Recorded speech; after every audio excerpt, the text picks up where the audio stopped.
If you own an E46 and you're reversing and you go forwards and you hear a thump, get ready for some bad news. That could be the infamous subframe cracking problem, and that might cost thousands to fix. It also could be something that's relatively inexpensive and nowhere near as serious as that. We're going to get into all of that in this video. So, the subframe cracking problem. This mostly affected the early pre-facelift model E46s, the 99, 2000, 2001. Particularly if you had a manual transmission, you're almost sort of guaranteed to have this problem. I have a friend who did have that model. He did have this problem. It's the subframe cracking problem. Essentially, the subframe will rip out. I believe it's on the rear left and the front right where the subframe mounts. Don't quote me on that. I can't remember if it's like that, but I remember they're diagonal. And he basically had to completely remove the subframe. He had a friend help him, and they welded in some patch panels and put the subframe back in. And it wasn't quite perfect, but the car's back on the road, and it's kind of a hot mess. But it's a hot mess of a problem. And you definitely, if you're going to purchase an E46, don't go for a really early model like that. I don't care how cheap they are. Just, you don't want to deal with this problem. BMW mostly had this problem sorted out in the later model years, but not the case when it comes to an M3. The M3s, a lot of them being manual models, or most of them having as much torque as they had, they were pretty much all prone to this problem, some way more severe than others. On my friend's car, like, he literally had all the metal torn out from the body. And I've seen some that, or heard about some that were just even more far gone than that. It's really kind of crazy. Others, they just have a little bit of cracking in the metal, and all you really need to do is remove the subframe, clean everything up, and just kind of weld those.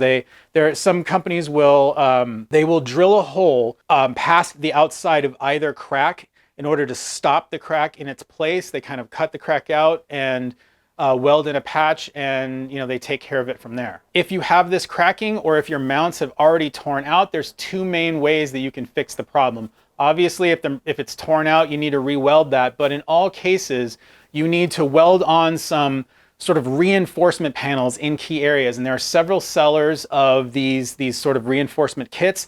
You need to know how to weld in order to do that. If you don't know how to weld, it's actually not that difficult to learn, but keep in mind, you're going to be welding sort of upside down, and you do want to have a little bit of experience with welding, so it might be best to find a friend who's good at welding, or hire somebody who can do it for you, maybe in your driveway, because it's, at the end of the day, it's not that complicated if you know how to weld. There is another option that I've seen or heard of, is where people will epoxy these patch panels onto their body. I don't know if that's really going to work. I don't know who came up with that. It doesn't sound like it would really work, because the whole point of these patch panels is to help relieve the stress on the metal of the body itself. And it doesn't seem like epoxy is really going to do that, because epoxy's, there's probably a little bit of flex in it. Who knows? There could be some very hard epoxies, very stiff epoxies out there, and perhaps it does work. I'm not the one to speak to that, but if it were me in my car, I would choose to hire somebody to weld in these patch panels, because that's just, that's going to work for sure. Now, this problem does not affect every E46. If you own an E46 and you don't have this cracking, and it's a later model and it's an automatic transmission, you likely don't need to worry about this. It's really not a problem. Like on mine, not really a problem. I have inspected several times just to check it out, and it's not an issue on my car. There were some later model cars that did have the issue, but they were very few and far between, as far as I'm told. You really only need to worry about this if you have an M3. I think an M3 in any one of the model years of the E46, you should look into having the subframe reinforced if yours isn't damaged already. But if you have sort of a late model E46, you really don't need to worry about it.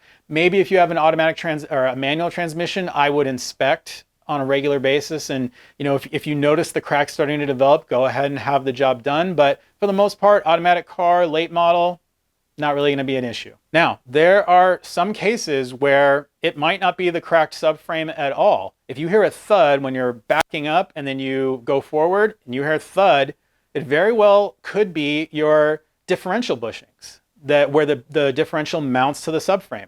That happened on my car. and I changed it, and I have a video about changing that bushing. It's really not that difficult.